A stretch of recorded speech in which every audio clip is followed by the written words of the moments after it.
2차 세계대전 당시에 이 전쟁으로 인하여서 생명을 잃은 사람이 정확한 통계는 아니지만요, 약 5천만 명에서 많게는 7천만 명이 이 2차 세계대전에서 생명을 잃었다라고 기록되어져 있는 것을 보았습니다. 5천만 명에서 7천만 명, 우리가 세어도 정말 많은 그런 생명이 이 전쟁을 통해서 죽었다는 것입니다. 근데 한 기록에 좀 재미있는 기록을 제가 한번 본 적이 있습니다. 유럽에서 이 총과 칼 또는 이런 폭탄 이런 직접적인 전쟁의 원인이 아니라 다른 원인으로 인하여서 유럽에서 그 전쟁 기간 동안 약 35만 명이나 되는 사람이 죽었다고 그래요. 칼과 총과 전쟁, 폭탄 이런 것이 아니라. 여러분, 그게 뭔지 아시겠습니까? 전쟁으로 인한 두려움, 전쟁으로 인한 낙심, 전쟁으로 인한 이 절망으로 인하여서 많은 사람들이 심장마비로 죽었다고 그럽니다. 낙심, 절망, 어떻게 보면 우리의 마음을 죽이고 실제로 우리의 육체까지에도 이 영향을 주는 것이 이 낙심이 아닌가, 그런 생각이 되어 봅니다. 그럼 우리 인생에 있어서 참 소중한 것 중에 하나가 있다면 그것은 꿈입니다. 다른 말로 비전이라고 얘기할 수 있겠죠. 성경은 비전이 없는, 꿈이 없는 백성들은 망한다라고 말씀하고 계십니다. 이 꿈 또는 이 비전은요, 우리를 움직이는 원동력 또는 우리의 소망이기도 하고요, 또는 우리의 삶의 이유이기도 하고, 또는 이 비전이 우리의 존재의 근거가 될 때도 있습니다. 그래서 인간은 꿈꾸고 꿈을 성취하고 그렇게 살도록 만들어졌습니다. 그런데 이 꿈을 성취하고자 하는 사람들에게 가장 무서운 적이 있다면 그럼 그것은 바로 이 낙심이라는 것입니다. 또 이 낙심 또한 사단이 사용하는 무서운 도구이기도 하죠. 낙심은 우리의 용기, 우리의 희망, 자신감을 여러분 잃어버린 상태입니다. 기가 꺾인 상태라고 말할 수 있습니다. 이 낙심을 낭망이라는 말로 표현하기도 합니다. 낭망, 소망이 떨어졌다라는 것이죠. 이 낙심 대신 또 우리가 낙담이라는 말을 쓰기도 합니다. 낙담이란 그 담력을 잃어버렸다, 에너지를 잃어버렸다, 자신감을 잃어버린 상태다, 이렇게 소개합니다. 낙심이 꿈을 성취하는 사람의 적이 되는 것은 결국 이 낙심을 통해서 그 모든 것을 어떻게 보면 포기할 때가 있기 때문에 이 낙심이 참 무서울 때가 있습니다. 여러분, 히브리서 12장 3절에 보면요, 이 낙심의 원인을 또 우리의 육체의 관계, 피곤한 그 관계 속에서 이야기하고 있습니다. 너희가 피곤하여 낙심치 않기 위하여 죄인들이 이같이 자기에게 거역한 일을 참으신 자를 생각하라. 히브리서 12장 3절 말씀입니다. 또는 우리가 육체가 피곤하면 또 낙심할 수가 있죠. 그래서 낙심한 자에게 우리가 육체적 쉼을 권하기도 합니다. 성경을 보면 또 이 낙심에 있어서 저 선지자가, 저 하나님께 쓰임 받은 사람이 저렇게 낙심을 한가, 몇 가지 경우가 있더라고요. 엘리야처럼 여러분 위대한 선지자가 좀처럼 없습니다. 근데 그 엘리야도 여러분 낙심한 적이 있다라는 것이죠. 근데 그 낙심한 타이밍이 참 우리를 많은 것들을 생각하게 하는 것이죠. 엘리야가 갈멜산에서 바알 선지자 450명 그리고 아세라 선지자 400명과 대결을 하였습니다. 어느 신이 참 신이냐? 바알의 선지자, 아세라 선지자들은 오전 내내 제단을 쌓고 짐승을 얹어놓고 바알의 신, 자기들이 믿는 그 바알의 신에게 기도합니다. 불을 붙여주십시오. 고함을 쳤고 또 심지어는 자기 몸을 상하게 하는 행동까지 했지만 여러분, 불이 임하지 않았습니다. 저녁 때에 엘리야는 짐승의 각을 떠놓고 또 물을 몇 번이나 부어서 그 제단에 물이 절철 흐르게 만들고 난 다음에 하나님 앞에 간구할 때 하나님 불러서 응답하소서라고 부르짖었습니다. 우리가 잘 아는 것처럼 하나님께서 여호와의 불이 내려서라고 얘기하고 있습니다. 그 불이 내려서 번제와 나무가 돌과 흙을 다 태우고 심지어는 도랑에 있는 물까지 다 핫했다라고 얘기하고 있습니다. 그 역사 가운데 850명이나 되는 이방 선지자를 기손 시내가에 데려가서 다 죽여버렸습니다. 엄청난 승리죠. 우상을 섬기는 그 선지자, 그 우상의 지도자들을 850명이나 죽였다는 것은 여러분 엄청난 영적 전쟁뿐만 아니라 그 시대의 문화를 바꿀 수 있는 획기적인 사건이었습니다. 하나님의 놀라운 능력을 경험하였습니다. 그 이후에 또 하나님께서 말씀하셔서 그 땅에 3년 6개월 동안 우상 숭배로 인하여서 3년 6개월 동안 비를 내리지 말 것을 말씀하셨습니다. 그리고 그것을 선포한 다음에 그 3년 6개월이 지났을 때에 그가 갈멜산에서 비를 달라고 하나님 앞에 기도했고 그 기도 가운데 하나님께서 비를 내려주셨다라는 것입니다.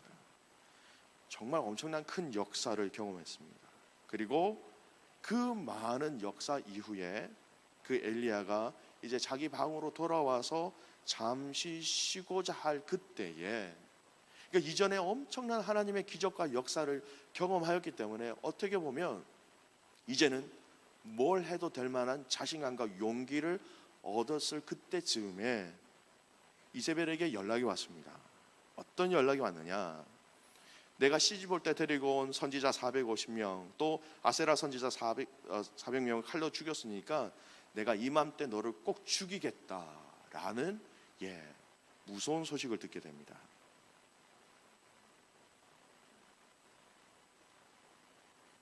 내가 내일 이맘때에는 반드시 내 생명을 저 사람들 중 한 사람의 생명과 같게 하리라. 그렇지 아니하면 신들이 내게 벌 위에 벌을 내림이 마땅한지라. 이세벨이 자기가 믿는 그 신의 이름을 두고 반드시 엘리야를 죽이겠다라는 이야기를 들었습니다. 그때 엘리야는 큰 낙심을 하게 된다는 것이죠. 또 낙심한 사람이 있습니다. 구약에 지금도 유대인들에게는 잊을 수 없는 가장 중요한 선지자 중에 한 사람, 모세입니다. 민수기 11장에 보면 애굽에서 나온 이스라엘 백성들이 이제 행군을 하고 행진을 하는 그때쯤에 이스라엘 백성들이 이 하나님과 이 모세를 향해서 엄청난 원망을 하게 됩니다. 먹을 것이 없다. 우리의 먹을 것이 없다. 이 먹을 것이 없다라는 이유 하나 때문에 엄청난 이 질타와 또 불평을 하게 된다는 것이죠. 그것으로 인하여서 모세는 크게 낙심하였습니다. 말씀해 보면요, 얼마나 큰 낙심이 있었는지 이렇게 얘기합니다. 민수기 11장 11절 말씀해 보면 모세가 여호와께 여짜오되 어찌하여 주께서 종을 괴롭게 하시나이까? 어찌하여 내게 주의 목전에서 은혜를 잊게 아니하시고 이 모든 백성을 내게 맡기사 내가 그 짐을 지게 하시나이까? 그 다음에 넋두리가 나옵니다. 낙심하다 보니까 넋두리가 나옵니다. 어떤 넋두리냐? 이 모든 백성을 내가 배었나이까? 내가 그들을 낳았나이까? 어찌 주께서 내게 양육하는 아버지가 정 먹는 아이를 품은 듯 그들을 품에 품고 주께서 그들의 열조에게 맹세하신 땅으로 가라 하나이까? 이게 무슨 말입니까? 하나님, 제가 낳았습니까? 제가 어떻게 배웠습니까? 왜 이 백성을 나를 이렇게 핍박을 받으면서 이들을 데리고 가라고 하십니까? 불평의 넋두리가 나옵니다. 이 모든 백성에게 줄 고기를 내가 어디서 얻으리까? 이 백성에게 내가 어떻게 고기를 다 줄 수 있겠습니까? 나를 향하여 울며 이르되 우리에게 고기를 주어 먹게 하라, 이렇게 이야기하고 있습니다. 이게 마음에 심히 부담되고 가중되어서 이 모든 백성을 내가 감당할 수 없습니다 하나님 하면서 마지막에 모세가 하나님 앞에 한 고백이 무엇이냐? 주께서 내게 이같이 행하실진대 구하옵나니 내게 은혜를 베푸사 즉시 나를 죽여 내가 고난 당함을 내가 보지 않게 하옵소서. 고기를 주십시오, 해결해 주십시오, 이게 아닙니다. 다 싫습니다. 그냥 저를 죽여주십시오 라는 고백을 하게 됩니다. 모세같이 위대한 종이 이 이스라엘 약 300만이 넘은 그 백성들을 홍해를 갈라서 인도하였던 그가 백성의 원망이 하도 크고 자기에게 욕을 하니까 견디지 못해서 낙심하고 낭망하였다라는 것입니다. 이런 걸 보면 여러분, 절망 또는 낭만, 낙심, 이것은 누구의 대상이 다 될 수 있다라는 것입니다. 믿음의 사람, 하나님 앞에 쓰임을 받은 사람들도 어떻게 보면 이 충분히 절망, 낙심할 수 있다는 것을 성경은 우리에게 이야기하고 있는 것 같습니다. 큰 낙심이건 간에 작은 낙심이건 간에 이 낙심은 우리의 삶에 영향력을 주고 있다는 것입니다. 또한 우리가, 저 형제가 아니면 내 자신이 낙심하였는가 안 하는가 스스로 점검하는 방법 중에 하나가 있다면 바로 우리의 말이라는 것입니다. 여러분, 낙심의 과정, 낙심 중에 있을 때에 우리가 조심해야 할 것들이 있습니다. 그것이 바로 말이라는 것입니다.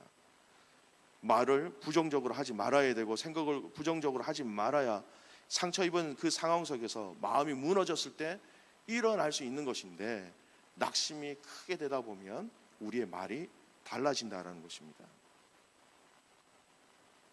여러분, 우리가 생각하기로 사람이 마음에 있는 것을 말하고 나면은 그 말이 입 밖에서 나가서 사라진다라고 생각하는데요, 천만의 말씀입니다.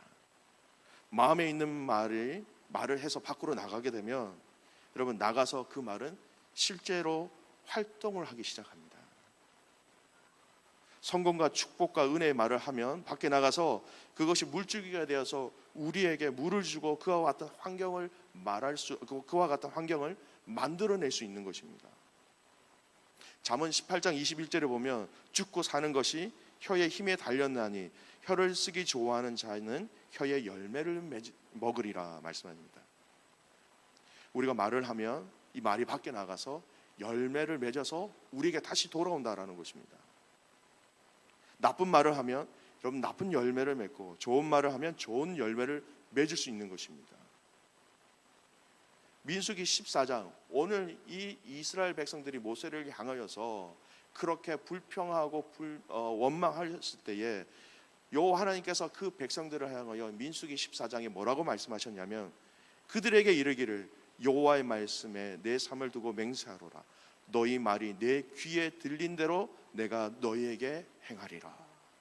여러분, 이 낙심이라는 것을 스스로 점검할 때에 내 안에 불평이 자꾸 많이 있다, 그럼 그 일에 우리가 낙심하고 있다라는 사실입니다. 근데 이 낙심의 문제들을 자세히 살펴보면요, 낙심의 근원이 무엇인지 우리가 발견할 수 있어야 된다는 것입니다. 우리가 낙심한다는 것은요, 나 자신, 우리의 계획이나 기대감, 우리의 생각과 뜻대로 그 일들이 진행되어지지 않을 때에 여러분, 우리는 많은 낙심을 하게 됩니다. 기대와는 다른 결과를 나타낼 때 낙심한다는 의미입니다.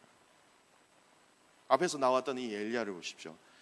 이쯤 되면 이만한 기적과 역사를 보였으면, 3년 6개월 동안 비가 오지 않았는데 비가 내리게 하였으면, 850명이나 되는 우상을 섬기는 그 모든 우상의 선지자들을 다 죽였으면, 이쯤 되면 이제 또 하늘에서 불이 떨어졌고 비도 내리게 하는 그 역사를 경험하였으면, 이쯤 되면 모두 다 무릎을 꿇어야 하는데, 돌아온 이야기는 이세벨이 자기를 죽이겠다고 얘기하는, 예상하지 못한, 자기가 계획하지 못한 그 일들을 들었을 때 우리는 두려워한 모습들을 볼 수 있다는 것입니다. 모세 또한 마찬가지입니다. 하나님께서 애굽의 10가지 재앙을 통하여서 또 홍해를 가르는 역사를 통하여서 하나님께서 이스라엘 백성들을 구원해 주셨습니다. 그리고 이제 하나님의 함께 하심으로 이제 좀 편안하게 갈 수 있겠거니라는 우리의 기대감이 있을 수 있는 것이죠. 하지만 그 기대감이 산산이 이스라엘 백성들의 이 먹는 문제로 인하여서, 그 원망의 문제로 인하여서 모세의 마음이 무너졌던 것입니다. 그때 모세가 크게 낙심하여, 그래서 아까 말씀드린 것처럼 나를 죽여주십시오라고 낙심된 마음으로 그렇게 표현하고 있다는 것입니다. 여러분, 낙심은 말씀드린 대로 표면적으로 우리의 계획과 우리가 기대했던 것들, 우리의 예상했던 것들이 우리의 계획과 우리의 마음대로 되지 않았을 때에 낙심이라는 것은 쉽게 오게 된다는 것입니다. 하지만 여러분, 그 낙심이라는 그 의미에 대해서, 낙심이라는 그 문제에 대해서 조금 더 깊이 생각을 해보면, 이 낙심의 문제는요, 하나님을 향한 그 신뢰 또 하나님을 인정한다라는 그 하나님의 인정함, 하나님께서 내 삶을 주장하시고 인도하신다라는 그 문제에 대해서 나의 믿음이 부족해질 때 일어나는 것이 바로 이 낙심이라는 것입니다.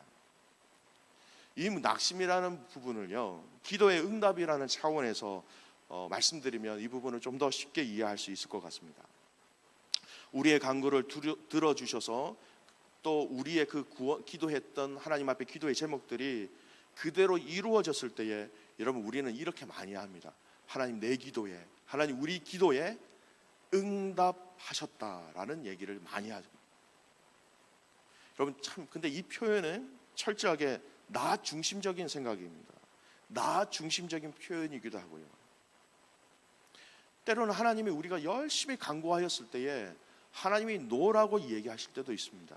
근데 사람들은 하나님께서 노 하신 거에 대해서 이것을 하나님이 응답하셨다라고 이야기를 하지 않는 경우가 많다라는 것입니다. 여러분 우리가 믿음 생활하는 그 과정 속에 우리가 하나님 앞에 부르짖고 간구하는 그 기도의 제목 가운데 하나님이 노라고 말씀하셨을 때에 그 노라는 그 사인이 여러분 하나님의 응답의 한 부분이라는 것을 깨닫는 지혜로운 자가 되시길 주님의 이름으로 축복합니다. 여러분 사도 바울을 보십시오. 가시가 있는데 이걸 좀 고쳐주십시오라고 하나님 앞에 3번이나 기도하였다라고 얘기하고 있습니다. 그러나 하나님은 고쳐주십시오, 이 가시를 제거해 주십시오라고 얘기했을 때에 그 가시를 제하여 주시지 아니하셨습니다. 노라고 얘기하신 거죠. 그때 그를 향하여서 바울을 향하여서 내 은혜가 내게 족하다라고 얘기하셨습니다. 하나님의 응답이었다는 것입니다. 하나님은 선하시기에 우리들 또 하나님의 당신의 자녀들에게 대해서 가장 선한 방법과 길로 여러분 우리를 인도해 주십니다. 그러기에 우리의 기도의 제목이 예스가 아닌 노라고 응답하셨을 때에 그 노라는 결과 속에 하나님의 응답과 우리를 향한 그 하나님의 신실하심을 여러분 우리는 발견할 수 있어야 하는 것입니다. 노라고 하셨을 때에 하나님의 그 우리를 향한 신실하심, 그 선하심을 인정하는 그 믿음의 반응이 있기를 주님의 이름으로 축복합니다. 여러분 노 하시면 노에 대한 그 하나님의 뜻을 받아들일 수 있는, 인정할 수 있는 그 믿음이 우리에게 있어야 하는 것입니다. 여러분 우리가 지금 있는 여러분의 환경 속에 정말 들어주셔야 될 기도의 제목들로 아직 응답하지 아니하셔서 우리가 절망 중에 있다면 여러분 그 절망 중에서도 때로는 노라고 말씀하신 그 상황 속에서도 우리가 기억해야 될 것은 그래도 하나님은 선하시다라는 것입니다. 그럼에도 불구하고 이 상황 속에 있지만 그 하나님의 위대하심 속에 그 하나님은 선하시다는 것을 우리가 잊지 말아야 한다는 것입니다. 우리가 낙심할 때 결국 우리가 붙잡아야 될 것은 환경을 바라보신 것이 아니라 우리를 향하여 계획하신 그 하나님의 신실하신 약속을 붙잡아야 한다는 것입니다. 고린도후서 4장 8절에서 10절 말씀해 보면 우리가 사방으로 우겨쌈을 당하여도 쌓이지 아니하며 답답한 일을 당하여도 낙심하지 아니하며 핍박을 받아도 버림받지 아니하며 거꾸로 트림을 당하여도 망하지 아니하고 우리가 항상 예수 죽인 것을 몸에 짊어짐은 예수의 생명도 우리 몸에 나타나게 하려 함이라. 우겨쌈을 당하여도 답답한 일을 당하여도 낙심하지 아니한다라는 것은 결국은 예수의 생명이 우리 안에 있기 때문에 이 일을 감당할 수 있다라고 고린도후서 말씀을 얘기하고 있습니다. 여러분 세상을 살다 보면 낙심되고 실망되는 일들이 참 많이 있을 수 있습니다. 내가 하고 싶은 일들이 마음대로 되지 않거나 그럴 때는 우리의 마음에 낙심하게 될 가능성이 참 많이 있습니다. 믿음의 생활을 하면서 또 믿음의 사람들을 통하여서 우리 안에 낙심이라는 것이 어느 환경 어느 곳에서 다 다가올 수 있는 것이 바로 이 낙심이라는 것입니다. 그럼에도 불구하고 오늘 우리가 붙잡아야 될 말씀이 있다면 이 낙심을 통하여서 환경을 바라보는 것이 아니라 낙심을 주는 그 환경과 그 상황이 다가올 때에 여러분 선하신 그 주님을 바라보기를 간절히 소원합니다. 오늘 시편 42편 말씀이 바로 그런 말씀입니다. 내 영혼아, 내가 어찌하여 낙심하며 어찌하여 내 속에서 불안해하는가? 너는 하나님께 소망을 두라. 그가 나타나 도우심으로 말미암아 내가 여전히 찬송하리로다. 하나님께 소망을 두어야 이 낙심되는 그런 환경들과 낙심이라는 상황 속에 처할 때에 여러분, 우리가 낙심으로 인하여서 우리의 마음을 빼앗기지 않을 수 있다라는 것입니다. 들리는 사람들의 소리에 여러분 반응하지 않을 수 있는 능력이 환경을 바라보는 것이 아니라 우리의 소망을 온전히 하나님 앞에 둘 때에 여러분 사람의 소리가 들리지 않습니다. 오늘 이 말씀에 보면 내 하나님이 어디 있느냐, 내 하나님이 어디 있느냐, 그 사람들의 소리를 자꾸 들으면 여러분 우리가 낙심할 수밖에 없습니다. 그러나 그것이 들리지 않도록 우리의 시선이 하나님께 소망을 둘 때에 그 낙심은 더 이상 우리에게 영향력을 줄 수 없는 것이 되는 것입니다. 로마서 15장 13절 말씀에 보면 소망의 하나님이 모든 기쁨과 평강을 믿음 안에서 너희에게 충만케 하사 성령의 능력으로 소망이 넘치게 하시기를 원하노라. 성령의 능력으로 우리 안에 낙심이 아닌 소망이 넘치게 하시기를 원하노라 말씀하십니다. 누가복음 18장 말씀에 보면 예수님께서 비유를 들어주시면서 이 낙심에 대한 부분들을 언급하시면서 기도와 연관시킨 말씀이 있습니다. 너희가 항상 기도하고 낙심하지 말아야 할 것은, 그냥 낙심하지 말아야 될 것은 이렇게 말씀하신 것이 아니라 너희가 항상 기도하고 낙심하지 말아야 될 것은, 어떻게 보면 이 기도라는 것은요, 우리의 시선을 하나님께로 향하는 탁월한 우리에게 주신 하나님의 은혜의 도구라는 것입니다. 우리가 십자가를 바라보고 하나님께 도움을 구하고 회개하고 눈물로 하나님의 도우심을 간구하면서, 그렇게 간구하면 반드시 하나님은 성령으로 말미암아 우리에게 소망을 주시는 하나님이다라고 말씀이 그렇게 우리에게 증거하고 계시다는 것입니다. 상황은 그대로 있습니다. 그만큼 몸을 고쳐주십시오, 이제는 회복시켜 주십시오라고 주님 앞에 부르짖었는데 고쳐지지 않고 호전되지 않으면 우리 마음이 낙심될 때가 있습니다. 하나님, 이제 이 문제는, 이 관계는 좀 풀어주십시오. 하나님 앞에 부르짖을 때도 있습니다. 간구합니다. 그러나 여전히 그 환경이 있어서 변화되질, 바꾸어질, 호전될 조짐조차 보이지 않을 때 여러분 우리가 낙심할 수도 있습니다. 그러나 그 가운데 우리가 기도하는 가운데 그 하나님 앞에 소망을 두는 그 자리에 우리가 나아갈 때에 성령 하나님께서 오셔서 우리의 마음의 염려와 근심과 걱정들이 안개구름처럼 싹 사라지고 하나님의 평강이 마음을 점령하게 되고 하나님의 기쁨이 마음을 점령하게 되고 살아계신 하나님과 같이 계심을 알게 될 때에 여러분 그 심령 가운데 마음이 소생되어지고 새로운 힘을 주심을 여러분 믿으시기 바랍니다. 환경이 바꿔지지 않아도, 상태가 호전되지 않아도, 문제가 해결되지 않아도 우리의 소망을 하나님 앞에 둔다는 것은 그 소망을 두는 순간 성령 하나님께서 우리에게 그것을 감당할 수 있는 능력을 우리 안에 부어 주신다라는 것입니다.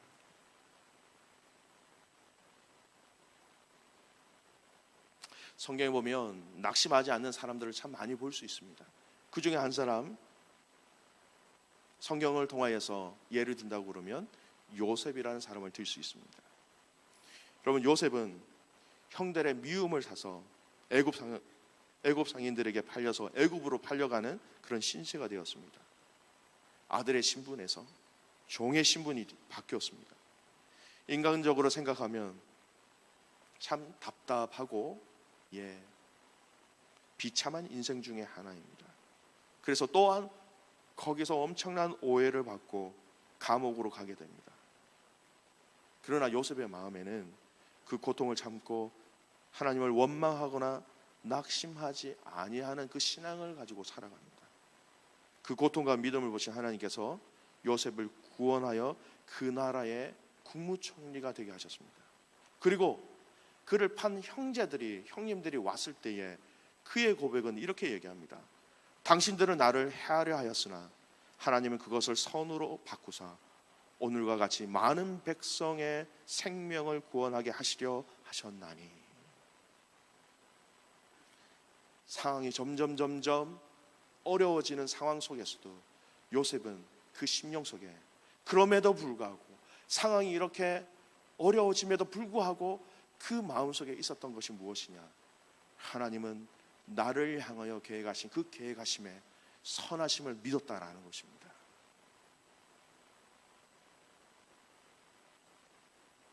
여러분, 우리의 인생에서 아직 낙심할 만한 그것만 생각하면 우리의 마음이 다치거나 어렵거나 힘들게 하는 문제가 있을 수 있습니다. 그러나 그 문제 가운데서도 우리가 그 문제보다 더 먼저 기억해야 될 것은 이 문제보다 더 크신 그 하나님의 선하심을 기억해야 한다는 것입니다. 우리에게 있는 고통 면하려고 하여서 면해지는 것이 아닙니다. 오해를 면하려고 하여서 면해지는 것도 아닙니다. 악조건을 면하려고 하면 더 그 악조건 속에서 들어갈 때도 더 많이 있습니다. 하나님께서 그것을 이길 수 있는 힘을 주시고 또 그 악조건을 선으로 바꾸어 주시는 그 분임을 믿고 살아가는 지혜가 우리에게 있어야 한다라는 것입니다. 여러분, 성경에는 의인에 대한 정의가 참 많이 있습니다. 여러분, 이 성경에서 이야기하는 의인의 정의 중에 이 낙심과 관계된 의인의 정의가 있습니다. 잠언 24장 16절 말씀을 보면 이렇게 얘기합니다. 대저 의인은 7번 넘어질지라도 다시 일어나려니와 악인은 재앙으로 인하여 엎드러지느니라. 대저 의인은 7번 넘어질지라도 다시 일어나려니와. 여러분, 다시 일어나는 그 힘이 어디에 있습니까? 여호와를 신뢰하고 여호와를 경외할 때에 그 안에 그 주님께서 그 다시 일어날 수 있는 힘과 에너지를 부어 주신다라는 것입니다. 여러분, 우리가 넘어져도 다시 일어날 수 있는 믿음이 바로 예수님의 십자가의 믿음입니다. 우리가 다시 넘어져도 일어날 수 있는 힘이 바로 예수 그리스도의 그 부활의 능력으로 우리가 일어날 수 있다라는 것입니다. 어린아이가 여러분 이 걸음마를 하기 위해서 걸음마가 완성될 때까지 여러분 약 2,000번이나 넘게 약 2,000번 정도로 여러분 일어나면서 넘어진다고 합니다. 여러분, 이 자리에 다 걸어 다니시는 분은요, 어릴 때 2,000번 정도는 다 엉덩방아를 찍으신 분입니다.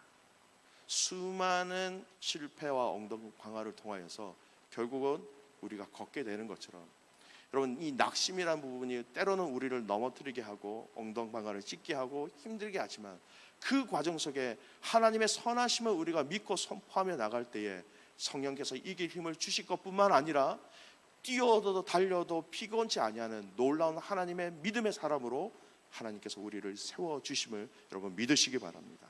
결론을 맺겠습니다. 여러분, 우리는 연약합니다. 낙심할 수밖에 없는 연약한 존재입니다. 그러나 그 연약함에 하나님의 은혜와 사랑이 그 심령 속에 무게 중심이 될 때에 우리는 오뚜기처럼 일어날 수 있는 것입니다. 아무리 오뚜기를 여러분 넘어뜨려 보십시오. 그 중심이 있기 때문에 그 중심 때문에 시간이 지나면 다시 바로 서게 된다라는 것입니다.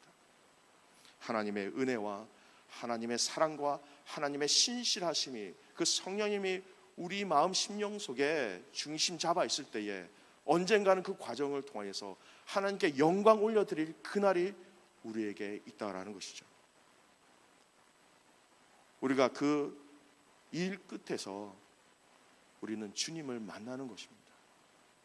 그 한계에서 우리를 기다리고 계실 그 주님을 우리는 기대할 수 있다는 것입니다. 오늘 이 낙심에 대한 말씀들을 성경 몇 구절을 언급하면서 말씀의 결론을 맺겠습니다. 데살로니가 후서 3장 13절 말씀입니다. 형제들아 너희는 선을 행하다가 낙심하지 말라. 갈라디아서 6장 9절 말씀입니다. 우리가 선을 행하되 낙심하지 말지니 포기하지 아니하면 때가 이름에 거두리라. 고린도후서 4장 16절 말씀입니다. 그러므로 우리가 낙심하지 아니하노니 우리의 겉사람은 낡아지나 우리의 속사람은 날로 새로워지도다. 낙심이 아무리 다가온다 할지라도 겉사람은 낡아질지 모르지만 여러분 그 환경 속에 그 낙심 속에 주님을 바라보는 그 과정 속에 성령의 회복하심과 성령의 주심을 통하여서 날마다 우리가 하나님과 동행하는 하나님의 그 친밀한 사랑을 느낄 수 있는 축복의 과정이 된다라는 것이죠. 히브리서 12장 3절 말씀입니다. 너희가 피곤하여 낙심하지 않기 위하여 죄인들이 이같이 자기에게 거역하신 일을 참으신 이를 생각하라. 예수 그리스도를 생각하라. 하나님을 생각하라. 시편 42편 5절 말씀입니다. 내 영혼아 내가 어찌하여 낙심하며 어찌하여 내 속에서 불안해하는가. 너는 하나님께 소망을 두라. 그가 나타나 도우심으로 말미암아 내가 여전히 찬송하리로다. 여러분 우리는 다 낙심의 후보자들이 될 수 있습니다. 그 일들로 인하여서 우리의 마음을 위축하게 하거나 우리의 심령에 여러 가지 주님을 향한 포커스들을 흐트릴 때도 있습니다. 그때마다 기억하십시오. 이 일 가운데서도 변하지 않는 것은 하나님이 우리를 향하여 계획하신 그 계획하심은 신실하다. 그 하나님의 계획하심은 선하라는 것을 우리의 믿음으로 선포할 때에 성령의 능력으로 승리하며 그 승리의 기쁨을 주님 앞에 올려드리는 저와 여러분 되시기를 주님의 이름으로 축복합니다. 우리가 이 말씀을 기억하시면서 함께 찬양하며 나갔으면 좋겠습니다. 주님만이 나의 힘이 되십니다. 목마른 사슴 시냇물을 찾아 찬양하며 고백하겠습니다.